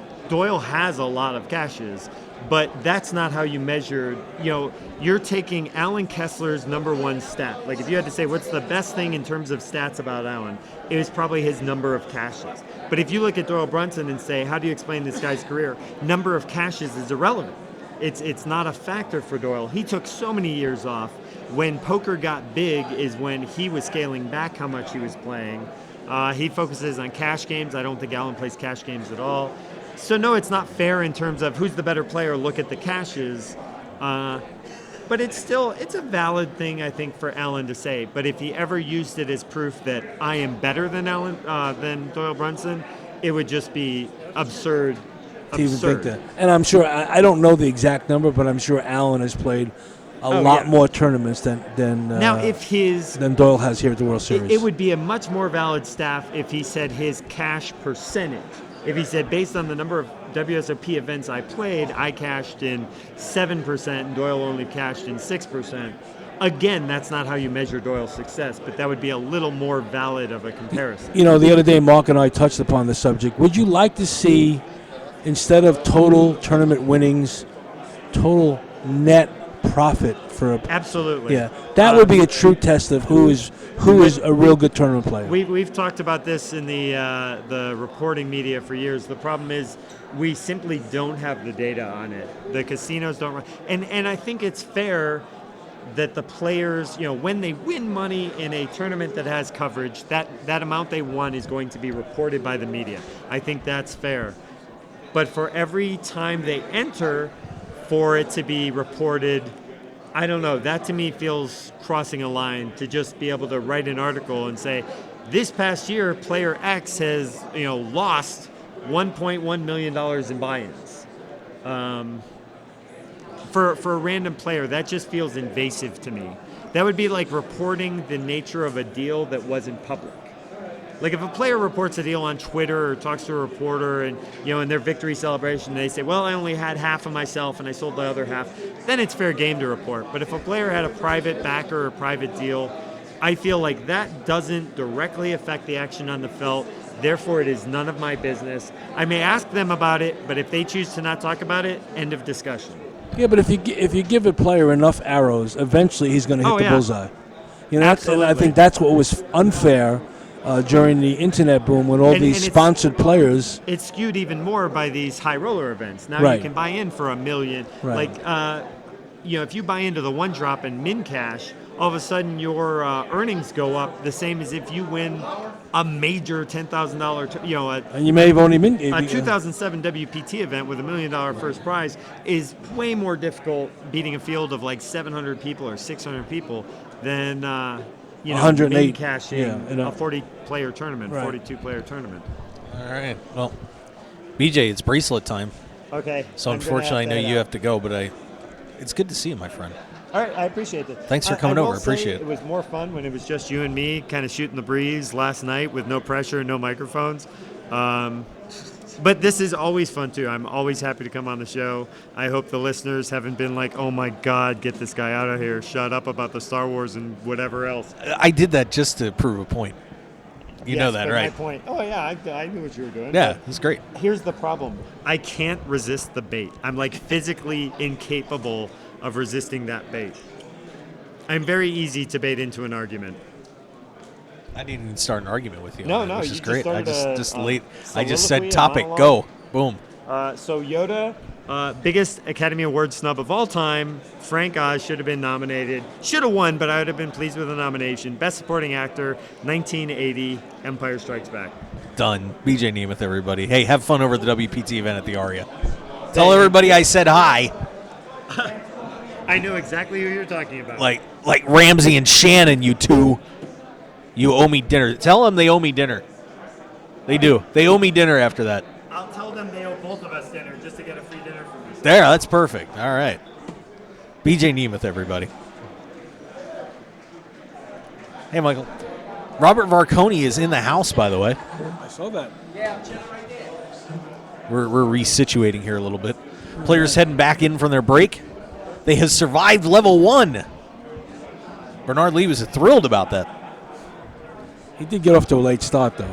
Yeah. I don't think it's fair to say he's last longer than last year. He has to play the same exact time in a minute more. Oh, come on. Don't be mean. I'm not being mean. I'm just Let the guy off the hook, will you? That was a tough one for him last year. Because there's nobody that comes into this event more focused than Bernard Lee. That was weird because during the main event, that's the first time in 3 years I've seen him smile. he has been running bad in this event. Well, just he doesn't smile when he's playing the main event. Period. So that was kind of a shock to me. But Okay. all right, so players are heading back in here. That means we're gonna take a break. Since they're done with their break, Tom Schneider, by the way, looking good in that sunflower thing he's wearing. Interesting. All right, so let's take our second break, and we'll be right back here on the Mark Hoke Show. We're live from the World Series of Poker. Main event, day 1C going on. We'll get you some more updates and chip counts. And Maybe a bracelet winner will pop by. maybe. I'll go fetch him, maybe. Okay. Is that okay? If you would like, sure. Why not? Sure. Okay. Sounds good to me. All right, let's get our break in, and we will be right back here on the Mark Hoke Show. Stick around, everybody. We'll see you on the other side. The Canadian Poker Tour returns to Calgary, Alberta, Canada for the CPT Summer Showdown July 24th through August 3rd at the Grey Eagle Resort and Casino. With 10 big events over 11 days featuring over $500,000 in guarantees, it promises to be one of the most exciting events on the summer poker calendar. Plus, the Mark Hoke Show will be there live from July 31st through August 3rd for coverage of the CPT Summer Showdown High Roller and Main Event. For the full schedule and outstanding hotel and flight discounts, just visit CanadianPokerTour.tv. That's CanadianPokerTour.tv. See you in Calgary July 24th through August 3rd at the Grey Eagle Resort and Casino for the Canadian Poker Tour Summer Showdown. RunGoodGear.com is one of poker's premier online stores for apparel. Their mission is to provide poker players with stylish and comfortable clothes for their daily grind. You've probably seen Run Good Gear at the World Series of Poker through Run Good Poker Pro Rob Salaburo, or around the country through the WSOP circuit. Today, RunGoodGear.com is the place to go to gear up for the poker fell. So go there now with the promo code Hoke. That's HOKE for 10% off your entire online purchase. Remember Hoke. Now go gear up.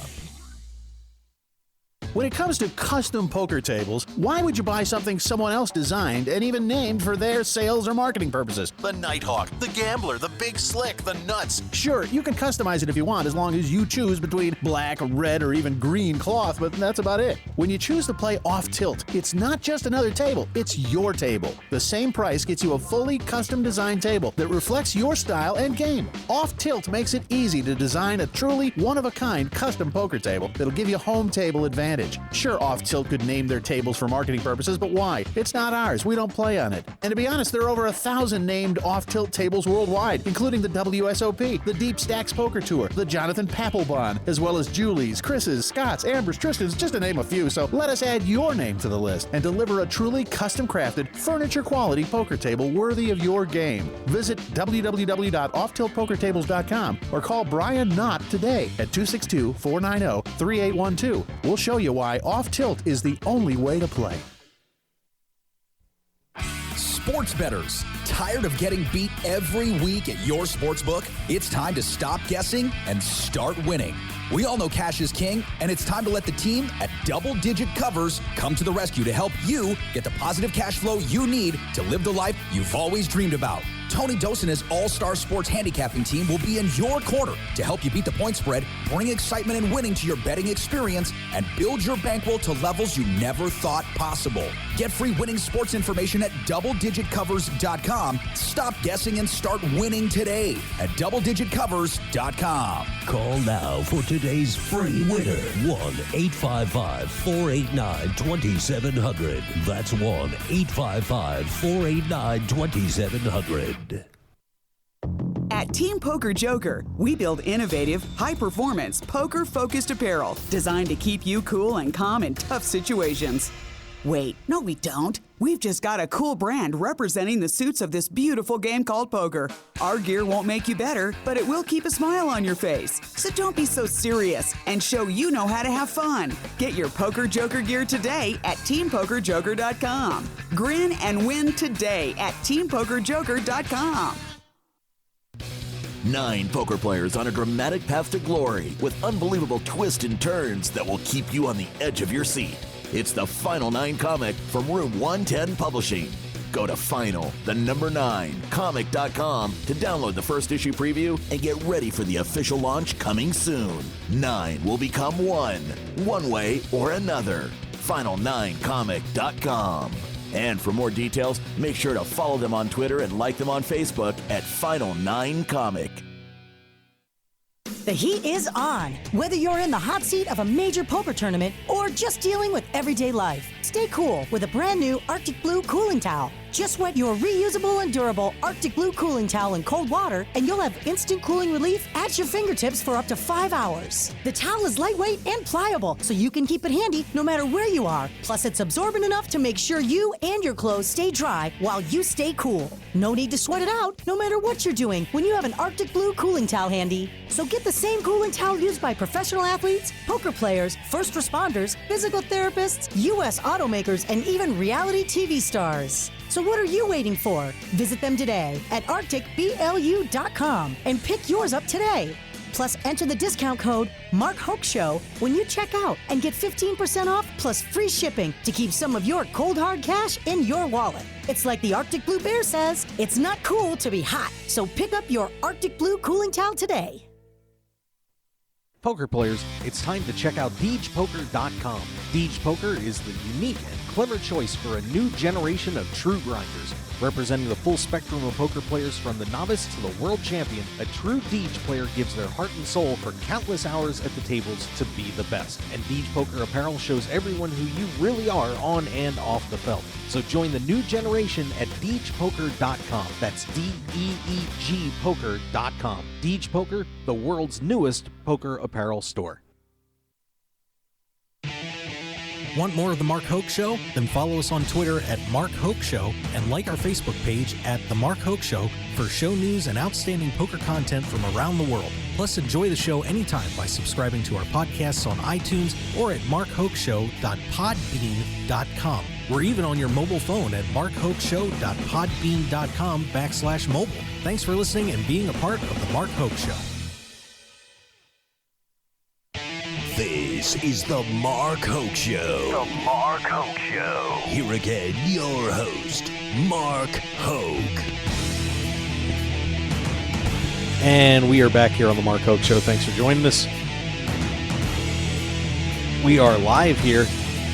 Igor Dubinsky. I'm sorry. Okay. All right. So, we have the little 1-for-1 drop champ stopping by.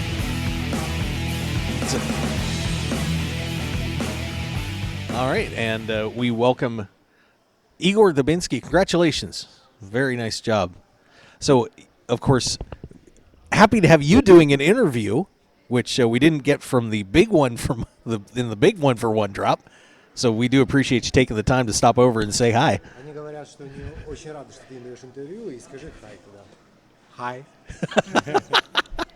Well, obviously an incredible event, playing in the little 1-for-1 drop.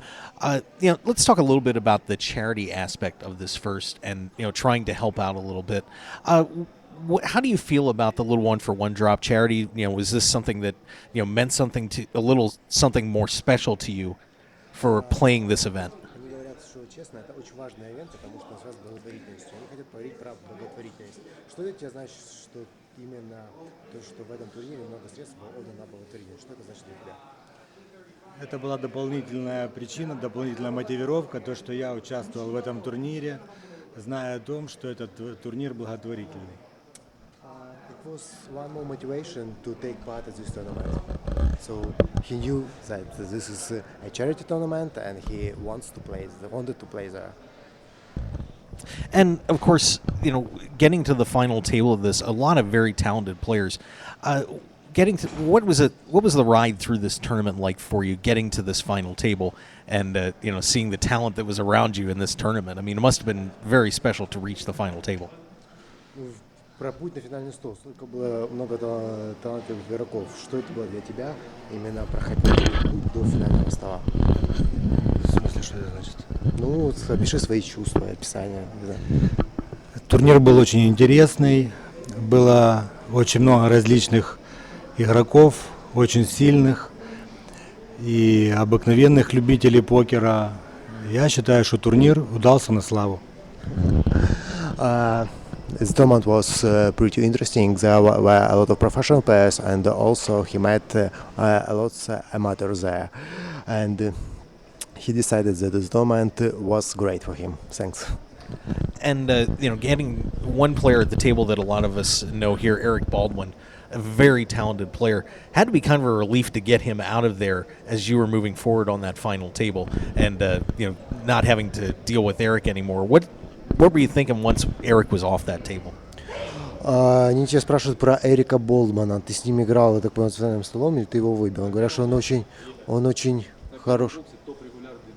Вот, он очень топ-регуляр. Я выбил второй бокс. Второй бокс. Вот как тебе с ним играть было? Опиши. То есть знал ли ты, кто он такой, и как тебе с ним было играть? Да, я знал, кто это такой, но не я его выбил, а выбил игрок на втором боксе. С Болдом я не был ни в одной раздаче. Yes, he knew who it was, Eric Bowman, that he's a top regular, but he didn't play any hand with him, against him. Well, you lucked out then. That was a good thing. the last hand, your opponent had flopped a set of sixes, and you managed to get that, get the card on the river that gave you the straight that set up the victory. What were you thinking when that last card hit the board? Последняя рука. Твой оппонент имел сет чего? Трипс. Ну, что-то имел трипс, а у тебя стрит упал на последней карте, я так понял, да. Спрашивают, что ты думал, когда последняя карта упала? Я был рад, что турнир закончился, и я его выиграл. I was greatly happy that the tournament was over and I had won it. Don't blame you. So you have a World Series of Poker bracelet now. What does it mean to you to have a World Series of Poker bracelet? У тебя есть браслет мировой серии покера. Что это значит для тебя его иметь? Об этом браслете мечтают все любители покера. И как бы такая маленькая мечта в жизни сбылась, и я этому очень рад. This bracelet is the dream for all the poker players, and my dream has come true, and I'm really happy about that. Well, congratulations to you not only winning a World Series of Poker bracelet, but winning the little one for one drop, a very prestigious event here. Congratulations, nice job. Very well done. Поздравляю о том, что ты выиграл такой престижный ивент, и поздравляю, спасибо, хорошая работа. Thank you very much. You're very welcome. So, and you're playing the main right now? You're in there? Играешь main event сейчас? Yeah, right now. All right. The blinds are stealing. Okay, well, let's get back in there. Thank you very much for stopping by. We appreciate it. Thank you. All right, so there you go, guys. The little one for one drop winner. Now you gotta call bitter irony on this one. Joe's gonna get back in here. This is, for number one, that is a first for me. I was just going to say, that has to be a first for you. I have never done an interview with an interpreter before, so that was pretty cool. I really enjoyed that. Never a dull moment on a Mark Hoke show. And cannot say that I have. But the guy doesn't speak English. He wins the one-drop tourney, and he did an interview. I'm just saying. I'm not ripping anybody. I'm just saying. I'm still in Coleman's corner. He doesn't have to do it if he doesn't want to. He doesn't have to. And he didn't. I'm just saying. And he basically came out and said why he didn't. I understand that. And it's a pretty valid reason. Yeah. So, but that was cool. Igor Dubinsky. We went from the dark side to the interpreter side. Yeah, the little one for one drop winner. I'm still in shock. You got me. You got me a guy that couldn't speak English. It was tough getting him over here because it was. Well, I'm sure it was tough trying to get to tell him what I wanted from him, and there was nobody around who could help me. And I finally found one of his buddies, and the buddy said, "Well, my English is not that good either." I said, "Well, you understood me. The questions are going to be real simple. We're going to talk about the poker tournament, and you win, and it'll be 2 minutes, and then you can get back to playing." That's a big score for me. Thank you. You're welcome. He didn't run away from you, but Ted Forrest did. Yeah, if I can get him here, I can get anyone here now, right? I'm the co-host, producer extraordinaire. That is unbelievable. I keep you hydrated. I get you guests. I bring you interpreters. Jeez. Where's the hookers and blow? I can't help you with that, bud. Where's the hookers and blow? Let's see. Let's take a look at some updates for what is going on here at the World Series of Poker Day 1C. Steve Bilirakis has fallen. He is out of this tournament. So Steve Bilirakis reached a final table here earlier in this World Series, has been eliminated. Let's see. Daniel Negreanu off to the quick start. Anything else? Has Daniel's chips pretty much stayed the same, or have they grown? Well, they probably stayed the same size. Chips do not grow in any way. Well, denominations. I don't know. How about I get some chip counts? Those hockey pucks do, I bet, if you fill them up with water. Yeah, what did you see the gift that they gave everyone? You got the dough hockey puck, right?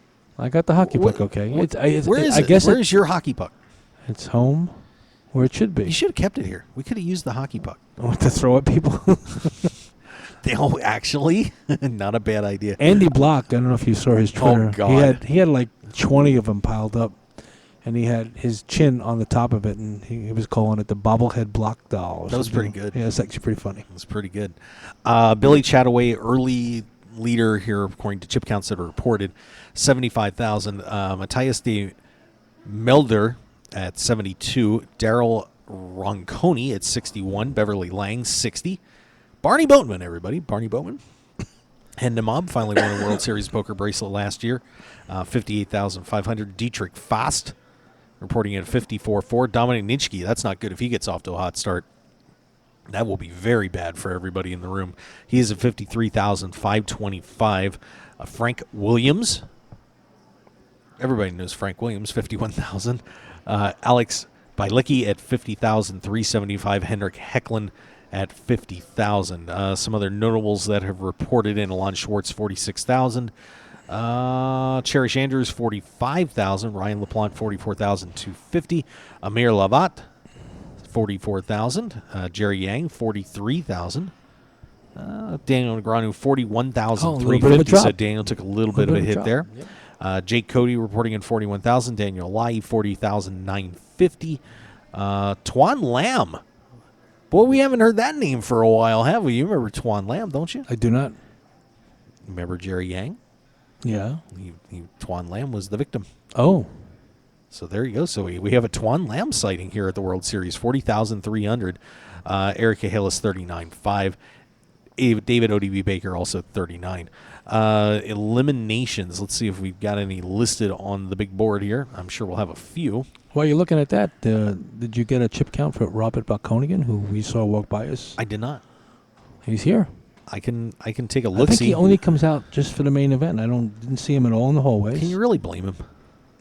What are you trying to say? I'm just saying people kind of give him a lot of flack, you know. Queen 9. Queen 10. Queen 10. Queen 10. Close.